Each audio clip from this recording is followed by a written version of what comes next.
And you are now live. Thank you, Aisha. Welcome everyone to this evening's FBS Chat. Our special guest, Steve Freeman from Stoke-on-Trent, which is a lovely part of the world, from what I hear. It says here. Yeah, it says in my notes. Guy joining. You're South London, aren't you, Guy? East London. East, yes. Yeah. That's hence the Leighton Orient. Exactly. Yeah, Excellent. Brilliant. Yeah. So, yes, Steve, before we go on to the amazing work that you're doing at present, I always fascinated to know how you came across solution-focused approach and where you started, because your career wasn't really in the helping field. Well, engineering obviously is helping, but it was completely different. So, yeah, how did you come across the approach? Why the change of career, I guess? Well, I'd had a few career changes. So I started my midlife crisis about 11 and I haven't finished yet. How will you know when you finish, Steve? I think there'll probably be a curtain opening and some flames going on. I suspect that will be the message. Right. I quite enjoyed working in engineering, but I was kind of disillusioned that the product was more important than the people. So it was I'd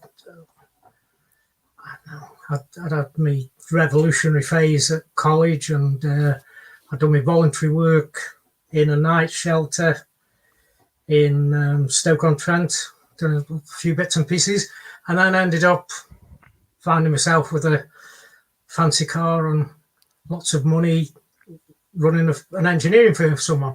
But people weren't very important. They were a disposable asset. And I just got a bit fed up with it. So I'd be about 38-ish then. And it was a great solution focused question from my wife, which was one Friday evening, right? So if you could do just about anything, what would it be? No limits. Monday morning, you go to the job you want to do. I said, I want to be a psychiatric nurse, which was the name at the time. Made the application. 6 weeks later, signed up for the course. And did the training. I had a few ups and downs with a few people. Had some fine times as well. And about 6 months after I'd qualified, I was ready to quit.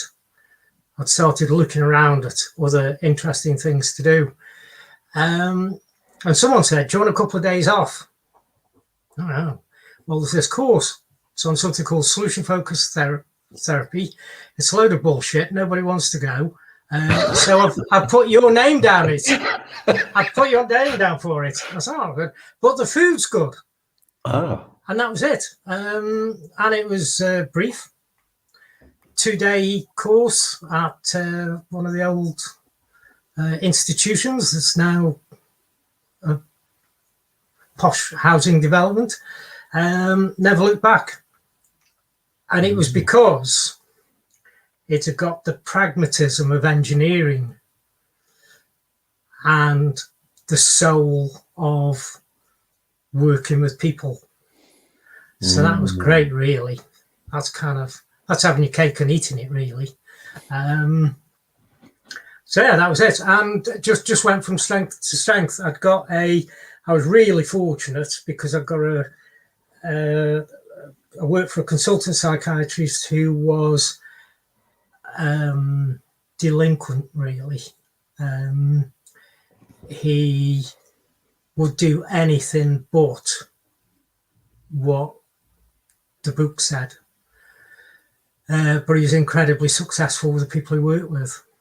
And he got that that style of just walking into going to an official event on a ward and going up and talking to the patients and completely ignoring all the dignitaries. And and they're saying, so where's Dr. So-and-so? And it's, he's playing cards with the patients.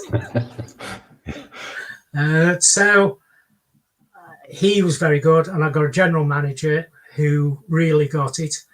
And we went on to convert, if you like, but to introduce solution-focused thinking throughout a whole NHS trust.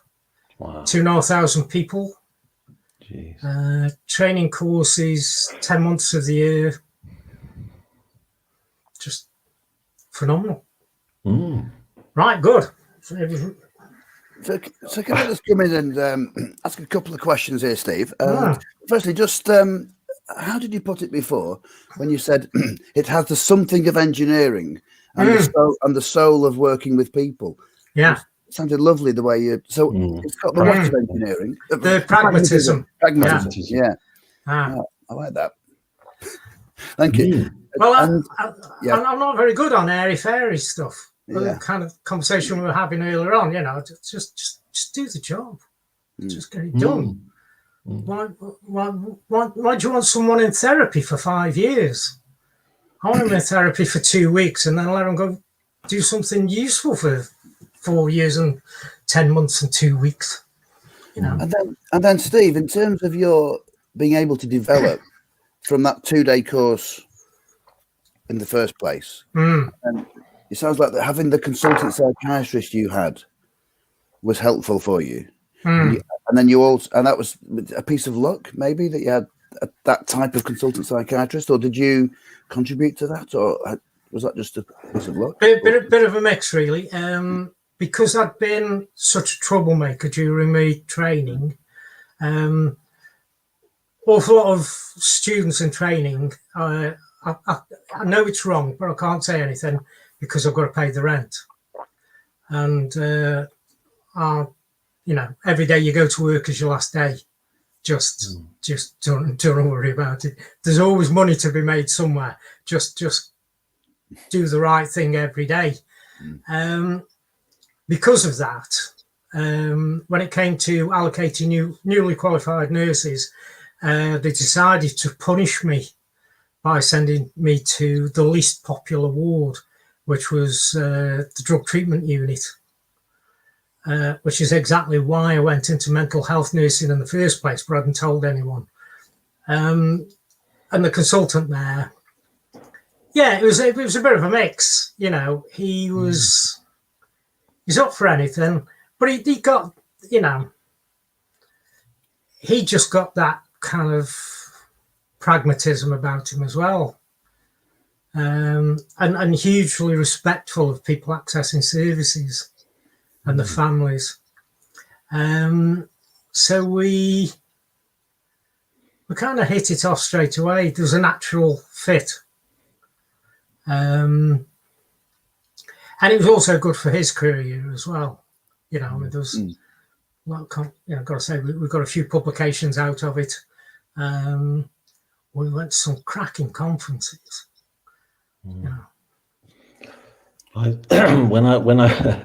When I heard you tell about this story, it seems to it's a common theme where we've spoken to a lot of solution practitioners who've felt, well, this is, of course, someone said, why don't you try it out? And, like you said, at least the food would be good, if nothing else. But I was also thinking, how do you have that conversation with your wife where you say, or I said I wanted to be in a mental health service. I'm thinking of actually quitting that. Because it was such a lovely question. Like you said, it was almost like, what would be your miracle job? What would be that? And having to go back and say, I don't know if this is the right fit for me. Over those 2 days, what was that? Because we've been trained by Brief, and I love the guys at Brief. What really stood out for you, I suppose, where you thought, actually, no, I'm gonna carry on with this. This is something I need to keep doing. I think the two biggest things that struck me were future focused, which is just a natural thing, isn't it? You got eyes in the front of your head. Yeah. But, we're forward facing creatures. We've got, my van's got 6 forward gears and 1 reverse. Well, that's giving me a clue as to which direction I should be going in. So there was that kind of a bit of it, and just the incredibly respectful way that they spoke about people that they work with. So without getting all kind of obsessed with pronouns and things, they were incredibly respectful of what would be useful for that person to achieve their preferred future. What a great ambition. Going into a room and your sole purpose is what would have to happen for you to achieve your preferred future. Yeah. That'll do. Did you ever think? Did you ever think, Steve, that this sounds too easy? How could it possibly work? Because often you kind of get that. I think I was gifted because that is a very engineering approach. So Occam's razor, that's kind of, that's an apprentice job, really. Just I want you to go over there, have a look at the mesh you've made, and then come back and tell me what the least you've got to do to fix it so we're not here till 10 o'clock tonight. What's the least you've got to do? And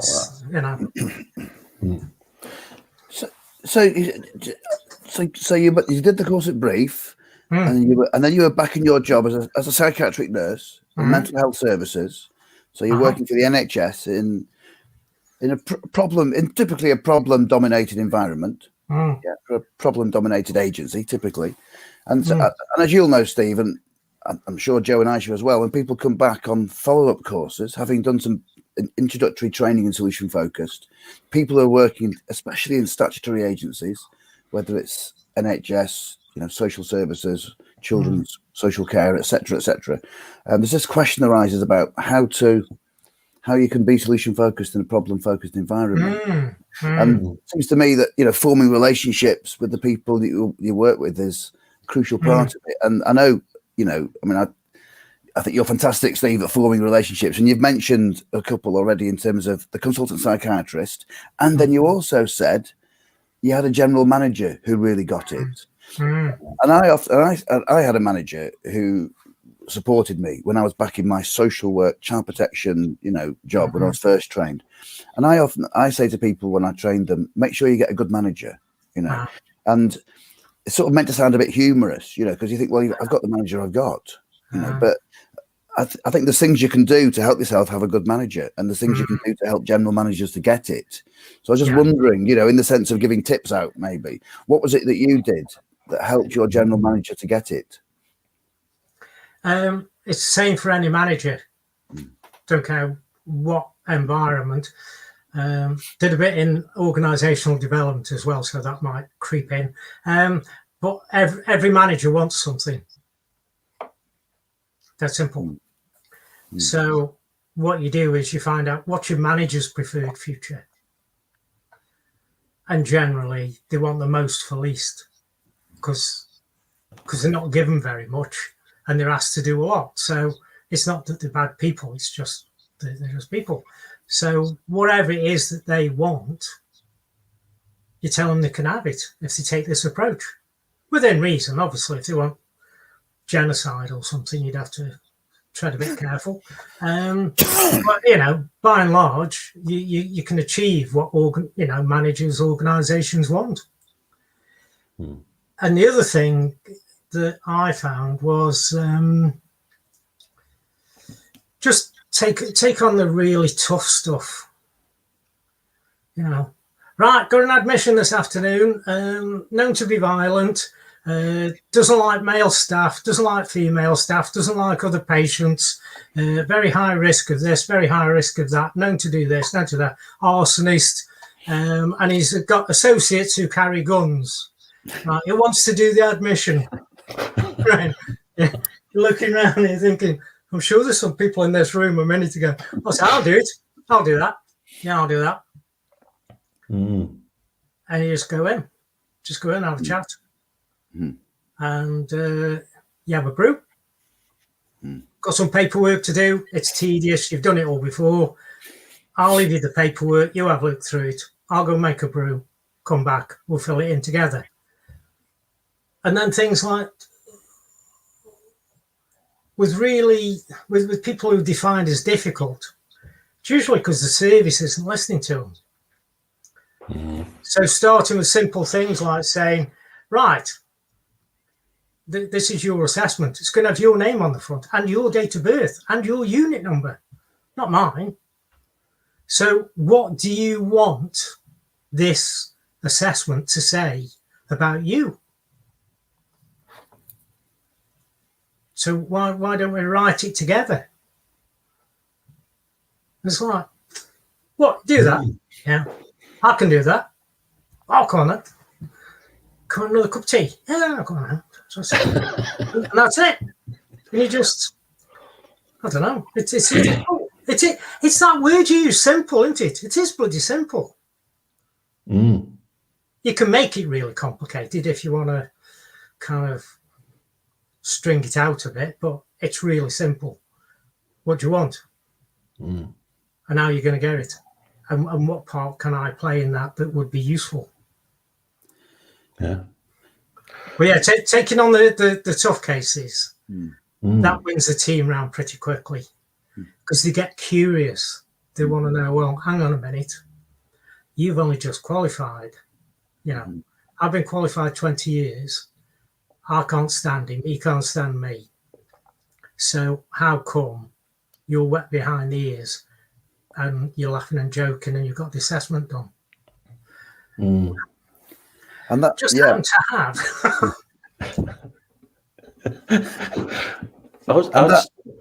Sorry, go on, Guy. Sorry, Joe. No, go on. No, I was just going to say, because I think earlier on, Steve, you were saying about how obviously often when we speak to a lot of people that learn it for the first time, they go back to their workplace, and it's a very kind of almost like they don't force it down people's throats, but they let others see what they do, have those solution-focused conversations, and generally it kind of spreads that way. But you were saying that you were training almost the whole of the NHS that you were working in, and it's all right. It's, you know, having a supportive manager obviously is great. Taking those difficult cases where everyone, like you said, has just disappeared out of the room all of a sudden. How did the rest of the NHS take it? Because there is this thing about giving the client the expert role, and was that a difficult thing to overcome?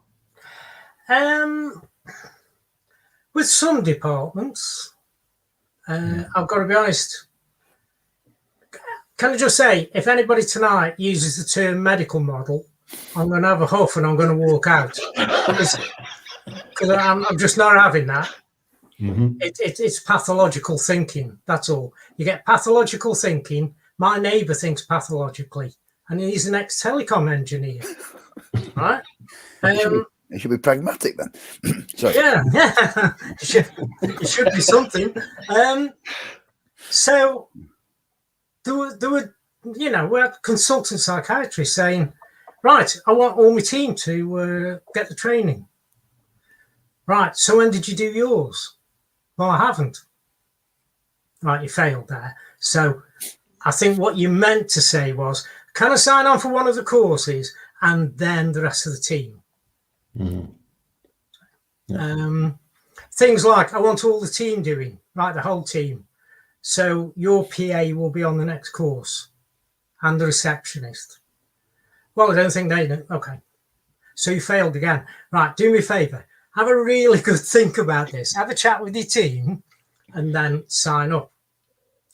Because there was an appetite. And of course, once somebody wants to buy something, you can kind of name your price. But it was getting that whole team approach. Why would you not have the admin team trained in solution-focused practice? They probably talk to people accessing services more than anyone else does. Yeah. that first port of call almost a lot of the time. So I've got a name and shame, I'm afraid, but my particular the trust I work for, the psychology department, and it had a psychotherapy department. Not for long, but they've been there for years, and 2 to 3 years to develop a therapeutic relationship, and they were on really good money as well. And a 50-minute session followed by an hour of reflection. So they were very happy. When I was saying, 2-3 sessions, be all right. Particularly when people started to refer their clients to me. And they just got on the bike and buggered off. But you work with what you got, don't you? Yeah. Like anything. Like cooking. Just cook what you got in the cupboard. You just do it. So Steve, just picking up on something you said about assessment earlier, and you've been working with someone, and there was an assessment to do, and you'd ask them, you do it collaboratively. You were saying you'd ask them what do you think should be put in it, or what should go in it. Did you hit situations where you had a task of assessment in some way, shape, or form, and then what the person wanted to go in it you didn't agree with? Your assessment was different, and if so, how did a solution focused approach connect with that? Or you just got to be stubborn, really, and trust. You got to. I'll make no apology for the cliches, but you just got to trust the person in the chair. So you've got standardized assessment forms, very pathologically driven. Are you at risk? If you're not at risk, what risks are there? And if there aren't any risks and you're not at risk, then tell us about the risk. Just in case there's a risk that you haven't told us about. So it's all, please tell us about all the abuse you suffered. So, hang on, that's a bit of a leading question. So I would just say, right, it says here, what are the risks? So you tell me what you think is a risk for you or people working with you, like getting their head smashed in, and then we'll work out how we can keep you and me and my mates safe. So my assessment forms would have kind of two entries for most questions, which would be the answer to the question on the form and then the yeah but section. So risk, violence to others, yeah but it's only when you get and this, just give him a brew and he'll be all right in 10 minutes. So there was that collaborative approach, and people turning up at the drug dependence unit and saying, I haven't had a drink in 4 days, mate. And you just go, right, I had a drink in 4 days, no signs of withdrawal. So I'm going to write down here, you haven't had any alcohol in 4 days. Right. Just bear with me. What do you think do you think my colleagues are going to say when they read that you haven't had a drink in 4 days?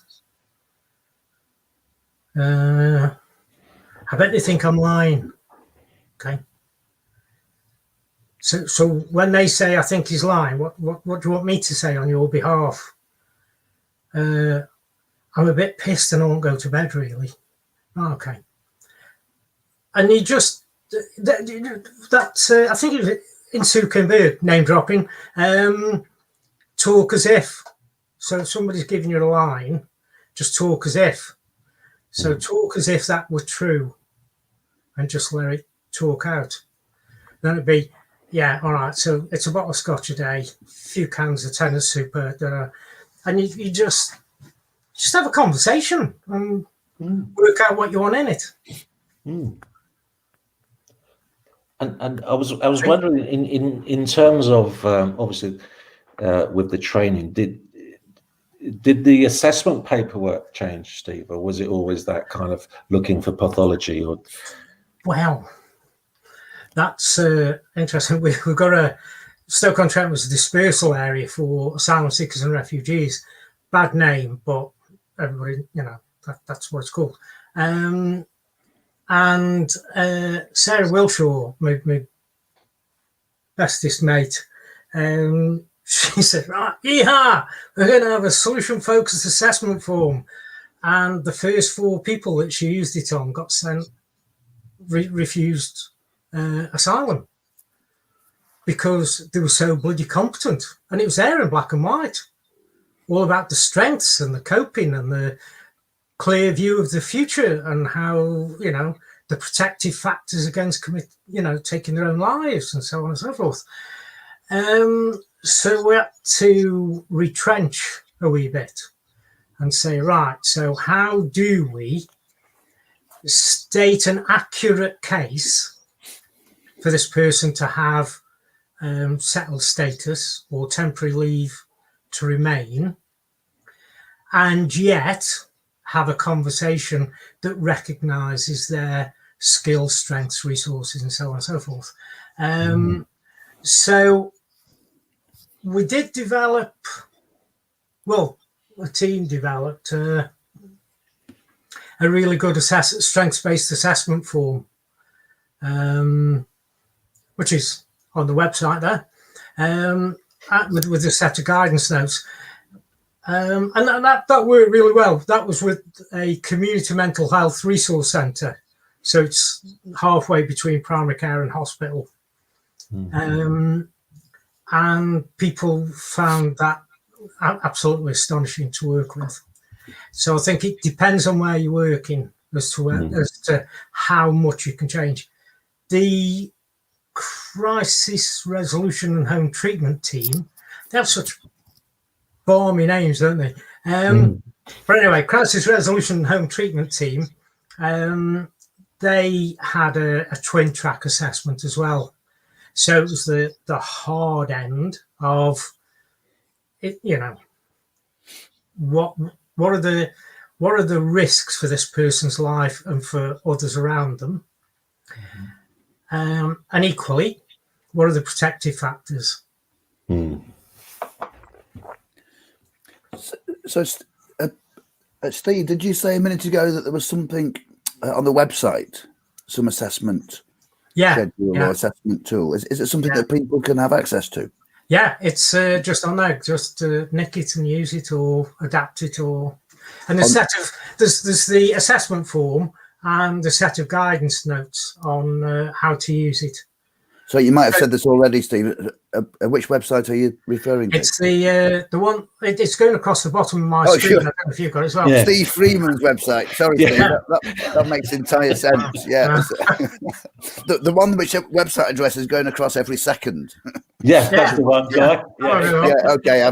I've seen it now. Yeah. So I'm fascinated by it. I think it's great. It's like sponsorship at a football match, isn't it, with your name on? Yeah, like the hoarding on the side of the pitch. So I always love hearing stories about how that different approach affected the clients that you were working with. Are there any cases that stand out for you? When you first went back and thought, wow, I want to try this on someone and see how it goes. What sort do you want? Do you want a tearjerker, or do you want one that's a bit funny? Both would be lovely. Yeah, one of each. Yeah, one of each. Right. Young fella, 30s, worked in the local coal mines. In an accident, both legs amputated. This is the funny one. So he had both legs amputated, and takes to the drink. So it's identified that he needs to be in 24-hour care. And the only place that they can find to put him is a nursing home. And I kid you not, he is younger than the staff, let alone the people who are resident there. And there's, you know, the great and the good come and go, and he carries on drinking. And they lock his room at night, so he can't get out and get alcohol, and he's still getting drunk because they forgot that the window opens, and he's got a piece of fishing line, and his mates would come and sit outside, and he'd hike a few cans up to get drunk with and a bottle of Jack Daniels. Anyway, long story short, they wheel me in as an act of last resort, and usual thing, problem-free talk. What are you interested in then? Football. I love football. I love football. I was on the pit team, centre forward. You know, pretty good as well. Kept myself fit. So, you're still involved with football? And he looks down and he said, "Are you a nurse?" I said, "Yeah." He says, "Have you noticed that my legs are missing? And you want to know, am I still involved in football? You're not very good, are you?" I said, "No." Well, I didn't say I was a good nurse. I just said, you know, I'm a nurse. I said, "So how are you still involved? How are you still involved with football then?" And he did that thing, and I don't know if it's just people I work with, but there's that moment, and they kind of start looking around just to make sure no one else is listening. And he said, "Sunday morning, lads and dads on the field behind the nursing home. If I take the arm off the wheelchair and push myself up against the windowsill and put my arm out the window to hold on, I can watch one end of the pitch for the 20 minutes of the first half." He said, when they all go and have the Lucozade, I drop down a bit and have a rest. He says, and then when I hear the whistle go, I climb back up and I watch the other half. And I'm thinking, that's a lot of work to watch a bunch of kids playing football, you know. So just sorted out with the staff. So just take him around to the football on Sunday morning. Here's the deal. If you go to football, you don't drink. That's simple. But it's up to you. Do what you want. So he didn't drink on Friday or Saturday. He didn't drink on the Sunday that he got to see the football match. After a couple of weeks, he gets talking to somebody at the football match. They decide that they'll come and collect him on a Sunday. They'll collect him on a Tuesday when they train. They'll take him to away matches. He gets involved in coaching. They put him through the FA coaching course. Job's done. Dead simple. No therapy, just football. I couldn't even stand the game. But anyway, so yeah, so that was him. Dead easy. Oh. And then the other one, chap in his early 80s, met a girl at school. First day at school when he was 5, met a girl, fell in love, buried her when he was 82. She was dead and all that kind of stuff, but they've been together all the time in between. Turns up for his appointment, scrubbed red, tie on, nice brown shirt and his tweed jacket and everything, drinking a bottle of scotch a day. He's been to the I'm not dissing anybody, by the way, just to say, but he'd been for the bereavement counselling, just made him drink more. So I said, so tell me what you're doing to keep your marriage alive. And he was kind of looked at me and he goes, "You're taking the piss." Can I say that? Anyway, I've now. Yes. He says, "You're taking the piss. She's dead. Buried her." I said, "Yeah. So what are you doing to keep marriage alive then?" He says, "Well, ever since we retired, I'd get up in the morning, make 2 cups of tea, bring them upstairs, and we'd sit in bed, and we'd have a cup of tea, and we'd talk about the day ahead and make plans and what we're going to do. All right. He says, well, I still make 2 cups of tea, and I still have a chat. And he said, well, I know she's not there. I'm not mad. I know she's not there, but I still have a chat with her. I was like, what else? He said, well, it's the photographs. So it's got photographs from the Sunday school picnic when she was 6, right through their kids and, you know, all the life events. So and what else? Well, oh, you're on about my granddaughter. I said, yeah, that bit. Tell me about your granddaughter. She's the image. She's the image of the girl I met. And she does exactly the same thing. She'll wait until she's got her best dress on, and then she'll go and climb a tree and get into mither. He says, but I don't see her much now because I'm drinking. My daughter doesn't trust me with my granddaughter. Okay. So what would have to happen for you to see your granddaughter? I'd have to stop drinking. Okay. So what would have to happen for you to stop drinking? Well, anyway, that was it. Saw him once. He stopped drinking. That was it. That's simple, really. And he gets back, restores the relationship with his daughter, gets to see his granddaughter. Everybody's happy. Dead easy.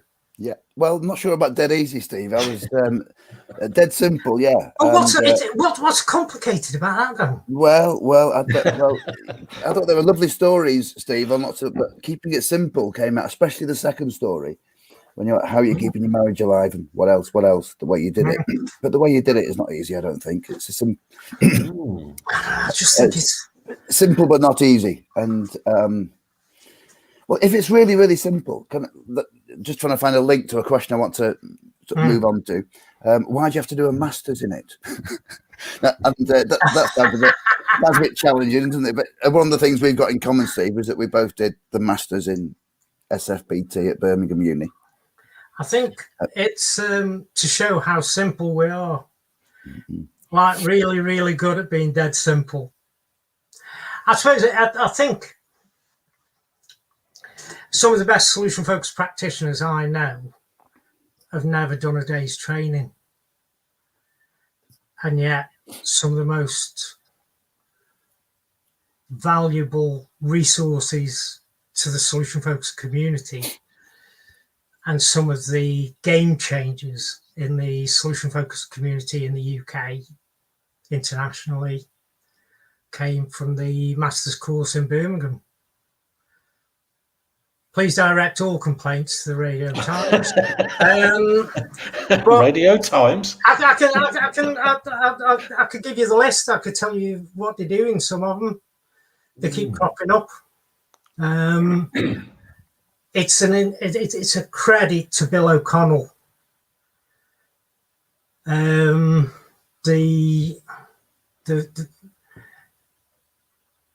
It was a different. Yeah, I think it was a different bit. It wasn't just about doing solution-focused practice. It was about all of the thinking behind it and the power of it. And I think that was the difference. Yeah, I think I'm appreciating it sort of more, Steve, at this distance, really, and even a bit more now. Just hearing. You've not said an awful lot there, but just hearing what you said, appreciating it. Well, I think Bill O'Connell is, not enough people will know about Bill, really, I think. Unsung hero. Yeah. And he made connections. And I'm just remembering that we had, like, Judith Milner came and talked about narrative therapy, and Jonathan Hales came and talked about person-centered therapy and connections with solution-focused therapy. Yeah. And it was an important aspect of it. And Bill connected solution-focused brief therapy in a way that at the time I thought, not sure this is necessary. Connecting it with other types of brief therapy. that were from a quite different tradition, really. Mm. And I think I see those connections a bit more valuable than I used to, maybe. I don't know if that connects with yourself, Steve. No, I think you're dead right. There were moments where I've sat in traffic on the M6 thinking, what the hell have I just done that for? Or bloody sitting here burning fuel at outrageous levels in my car, going nowhere on the M6. And what have I done? Just listen to somebody talking about some old tap that I'm not interested in. But there's a thing about as you get closer to your parents' age, you realise how much they knew. And I think there's something about Bill is that the older I get, the wiser he becomes. And it's really weird because somebody had asked me for some information, and it was there today in a folder from 20 years ago from the master's course that I'd sadly hung on to, and there it was in my little folder. And I couldn't help but just read some of the stuff, and I'm thinking I would never have come across that. The depth and the breadth of solution-focused practice and where it fit with other approaches. I think the other thing, the other times that I've valued it has been when people have been saying it's claptrap, it's just some fly-by-night approach.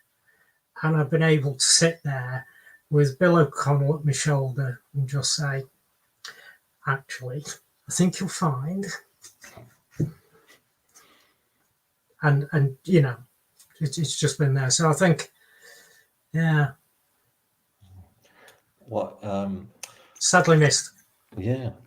What I loved about the two cases examples that you just gave, these scenarios, was that the first one was just finding out what is this client still got a passion for.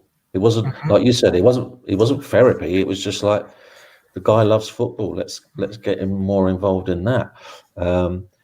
And I don't know, with the grief, you asked the question, how are you still keeping your marriage alive, as if you already knew that he was doing that? I actually cheated. Okay, go on. Because I knew my paternal grandfather died when he was in his 50s. Got kicked by a horse. He was a drayman. Got kicked by a horse and he died shortly afterwards. Interesting way to die. Anyway, my gran, quite often when I went round, my gran, when she was in her 60s, you'd open the door and she'd be cussing. She'd be there having an old bloody go. Now she got visitors, but she was having a go at my granddad. Who'd been dead for like 20 years. And she just had regular conversations with him. Which is a skill I only developed later. Maybe it is an age thing. But talking to dead people, it's all right. It's not psychodrama. It's just getting it off your chest. So I kind of, there was a wee bit of intuition there. For the grief to be so profound that this upright member of the community, this really respectable bloke with his tie and his scrubbed face and everything else, to be drinking a bottle of scotch a day, it must have had an impact. So, so just that, those little bits, the clues he'd given me. So I thought, well, give it a punt. It could all have gone horribly wrong. Yeah, I was going to say it takes some guts, I suppose, because like you said, it could have. I mean, when you said the first guy said, "Are you a nurse? Can you see I've got no legs?" But it didn't let you. It didn't stop you. You kind of said, "Well, and you carried it on with." Whereas I guess if if you're new to this field, that can really shake you, and then you're lost and you don't know where to go. Well, what's the worst that's going to happen? Someone's going to call you an idiot. Well, I knew that when I walked in. You know, I mean, that's a fact of long standing. You know, I think if it's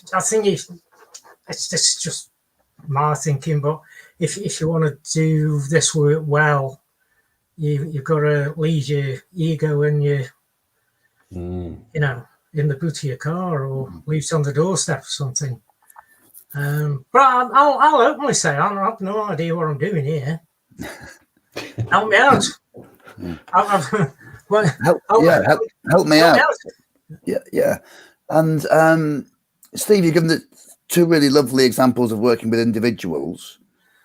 Can I ask you about working with groups and communities? And something I've really loved hearing you talk about is your work with communities of practice in Stoke. And I'd love other people to hear about that as well, and how you go about that, you know, with Voices of Stoke. And do you want to just launch in and maybe explain what it means? Because it was new to me when I first heard you talk about facilitating a community of practice. So there's loads of stuff on communities of practice. A lot of it written by people who wouldn't know a community of practice if they kidnapped them and fed them trifle. But the basic principle from the States, you get a small town, don't got much money, and you want to fix up the kids' playground. So you get together and you say, right, who can do what? Well, Guy's good with numbers and stuff, so you can do the accounts. Right, what can you do, Joe? Well, I used to be a painter and decorator before this. Right, get your brushes out. Right, Aisha, what can you do? And just get members of the community who want to help, identify what skills they've got, and then you just do the job. And if you've got no identifiable skills, then you find out what your skills are, because everybody's got something. So I can make the brew. Sorry, I can make the brew. Core staff. You get the white overall and clipboard then. Yes. So that was the baseline community of practice. There are lots and lots of fancy kind of interpretations of it. So there was a research project from King's College in London, looking at 4 centres running communities of practice, and Stoke-on-Trent was one of them. It was the only one where the community of practice actually ran reasonably well. And then I was asked, because I'd previously run a solution-focused community of practice for Stoke-on-Trent, like an interest group. So I was asked to become chair. And what we did was we developed a core team who were people that are new and trusted, so not very democratic, but they were all on board with solution-focused thinking and the welfare and interests of Stoke-on-Trent at heart, and they could get the time off. We got funding to get a room once a month for a few hours, used existing networks to circulate it. First meeting was kind of scoping, I suppose you call it in research terms. Just get together. Are you interested? What do you want to do? End of that meeting. Right, we need a topic for next time.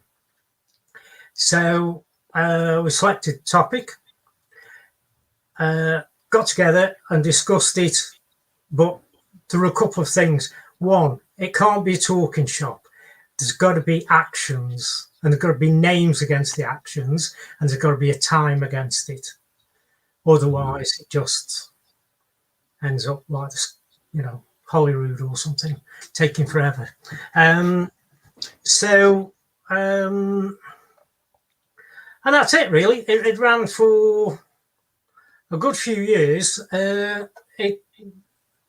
We stopped running them last year because there were some changes in the dynamic in Stoke-on-Trent. what came out of it was there were significant changes that came out of it.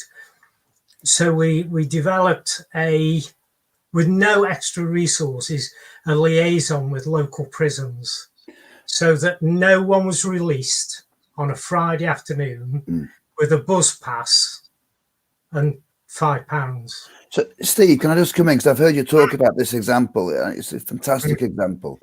Can you give us an idea of who was present in the community of practice about that issue? And then what you did, Steve, the questions you asked and how you did it. Yeah. Well, prison release was a big issue because we were having people accessing services where they'd been in prison, very often for a very short sentence, 48, 72 hours, couple of weeks. And their drug use would escalate significantly when they came out. And it was identified that the vast majority were being released from prison Friday afternoon with virtually no resources. And these are Victorian prisons built in the middle of nowhere. They're not kind of made to access. We were the only people who knew about this. So very often people walking out quite literally into the arms of the warm car of dealers, drug dealers. So that's it. You bang at it, ready market. Now, in the community of practice to discuss this, we were fortunate that one of the core members had been to a barbecue and got talking to someone who said, what do you do for a living? And all that kind of stuff. Oh, I'm a former prison governor. Well, fancy that. Can I have your number? We might be interested in talking to you. And we ended up with, we included an awful lot of people's lived experience of criminal activity, being in prison, so on, criminal justice system. And we ended up with a point where we got a retired prison governor and one of his former prisoners in the same room. And you could cut the atmosphere like a knife, with a knife. But they got on well because they got a common interest. Neither of them wanted this to carry on happening. Both of them have got a wealth of experience. We'd also got people from the crime reduction unit, which is like a special little unit within the police, with 4 people. Members of from social services, education, quite a broad kind of church really, but all with an interest in reducing offending, reducing drug use, and providing services, targeted services. And we'd got probation involved. And what I didn't know at that time was probation, commission, and probation are commissioned by the prison service to provide services. So they got a foot in the door with the prison service and they were able to influence what was happening. And so we got a complete care package. So someone, and we were also able to negotiate with local landlords. If someone was going into prison for 2 weeks or less, we would, with someone out there, somebody, social service, someone would pay the rent for 2 weeks. Because when you go into prison for 2 weeks, you lose your benefits for 2 weeks, can't pay your rent for 2 weeks, you get kicked out. So you're then street homeless in the back of your dealer's car, vulnerable as can be. So we just closed that gap. Or say we, anyway, but we did. Wrote it up in a report, circulated the report, got feedback from other areas that they started doing the same thing. The other good thing that came out of it was a toolkit. So how to do communities of practice. And it could be it doesn't have to be some kind of grand social issue. It could be something fairly straightforward. Or so if, for example, FBS wanted to develop a local community of practice, then you could do that for anybody you want, really. So is that toolkit on your website, Steve? Yeah. Yeah. Oddly enough. Yeah. Well, the one that's going across the bottom all the time. Yeah, the one that's... Wow. It sounds like, this is me and Guy were joking about. I felt like I've been invited onto Parkinson, and it is. I am plugging the book, and there is a website. You're saying that, Steve, but in future FBS chats, they're going to have the Parkinson theme music at the beginning. At the end, I'll say, based on an idea from Steve Freeman. Yeah. You can find out more about Steve Freeman at www.stevefreeman.org.uk. Let's have to put a new page in. Crappy ideas that I've inspired. The Parkinson moment. That sounds amazing. What you you describe it so simply. Get people together. What are your strengths? So you can do this. What are your strengths? You can do that. How do you decide which issue to tackle? Is that easy to kind of get everyone behind, or is there? Do you know what I mean? There might be differences of what needs to be tackled first. And I get what you're saying. It doesn't have to be a massive thing. It's just bringing people together, actually saying we can do something. We can actually do something about it. The problem is never the problem. It's the problem is we walk into a room saying, well, Guy won't like it. Well, Aisha won't like it. I'm not sure he will. And Steve, oh God, he doesn't like anything. Right. Well, if you walk in with that attitude, it is, what is it? Problem thinking gets problem talking gets problem action. So this is just naivety. Just walk in and say, right, here's an idea. We can do this or we can do this. What do you fancy? Let's have a chat. First we'll have a brew, then we'll have a chat. And you just have a chat and you come up with consensus. You make everything sound so simple, Steve. I love it. Isn't it? It is. Yeah, you keep saying that. And I do. I think. Well, why isn't it? Why isn't it? Let me ask you, why aren't things simple? Do you know, I think what me and I should find a lot of the time is is the right stakeholders even a thing? I don't know. For example, young people at the moment and the awful things that happen to them, and why are we not together as a community? Like because you had, from what you were saying, you had probation, you had a governor, you had ex-convicts or prisoners. You had the right people around the table. And I guess that's the tricky bit. So you've identified, topic is young people and all the things that are happening to them, right? Mm-hmm.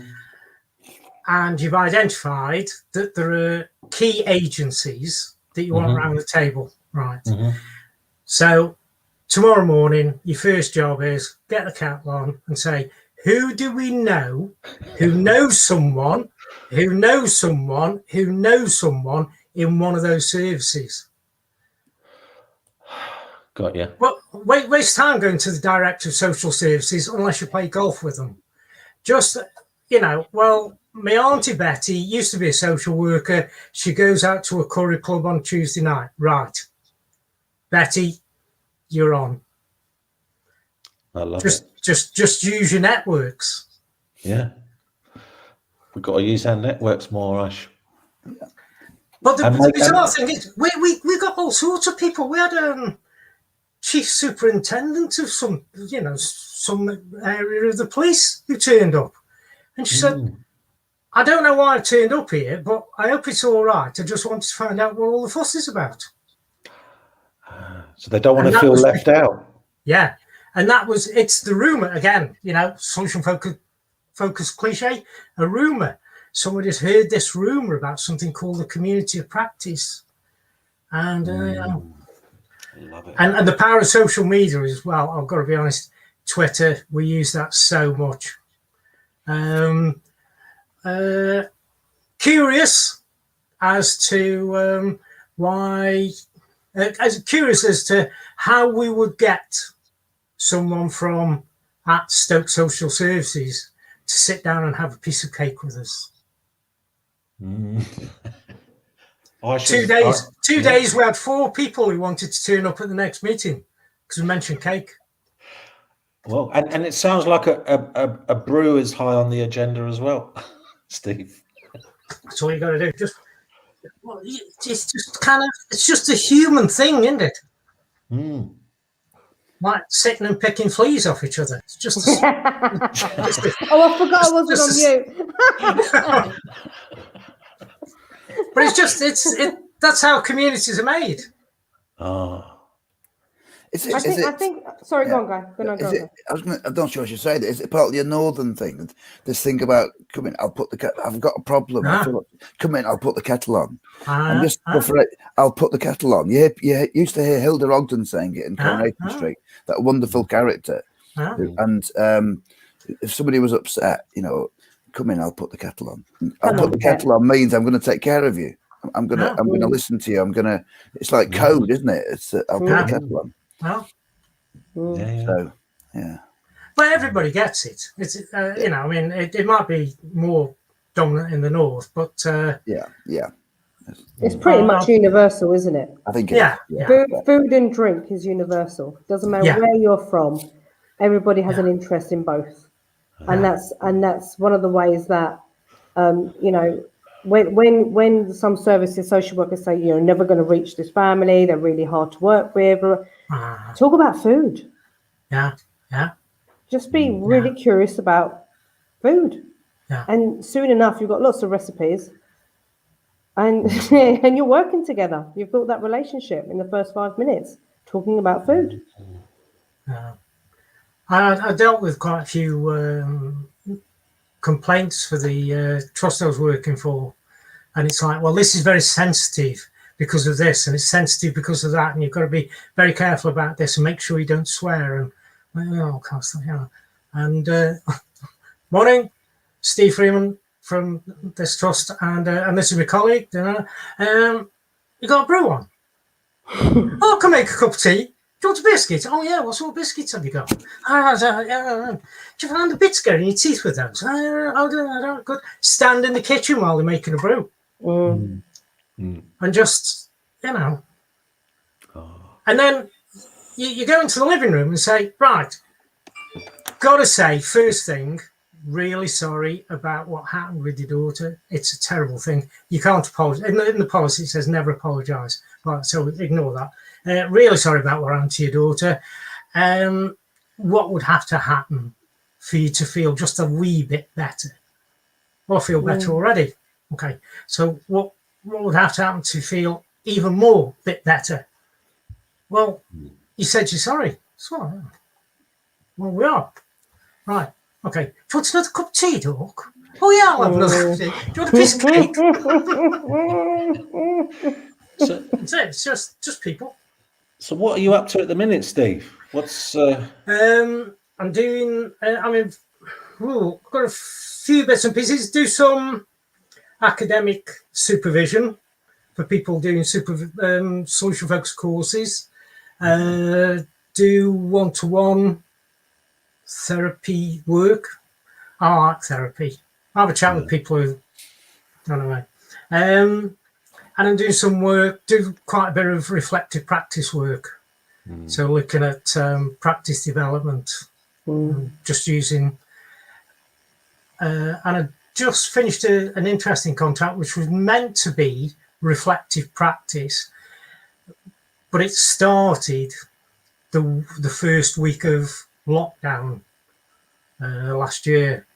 So it ended up being about how people adapted to working from home or not working from home, being furloughed or not furloughed. Because wherever you got, you wanted the other one. My mate's been furloughed. She's sitting at home watching the telly. I've got to go work. Yeah, so it's that was quite interesting, because you just go from the, well, what you're doing, how you're managing, tell me how you get, when we meet in 6 months' time, what will you have done to keep yourself going? All the usual stuff. So that was interesting, because the organisations working for, I was working with 4 teams, and they had the highest retention rates and the lowest absence rates in the organisation. Wow. So just I can't nice. believe an hour and 5 minutes has gone. I know, it's felt like 10 minutes from here. So what time do we get kicked out? So did you notice that I got kicked out a few minutes ago? You kicked yourself out, Guy. What button did you press? I thought you were flouncing. I didn't touch anything. I just lost. Everyone went, and then it was just after I said, "Is it people up north that say put the kettle on?" And I wondered whether you've got a technical operator from down south who took exception to that and kicked me out. And the thing that backs that up is when the screen went blank, everybody pulled out a little tiara and put it on like that. Never. So, Steve, we'll have to be invited back and tell them all about our research another time, because there isn't time now. God, Oh, so maybe you can both email me a time and date, and we can have an FBS chat about your research.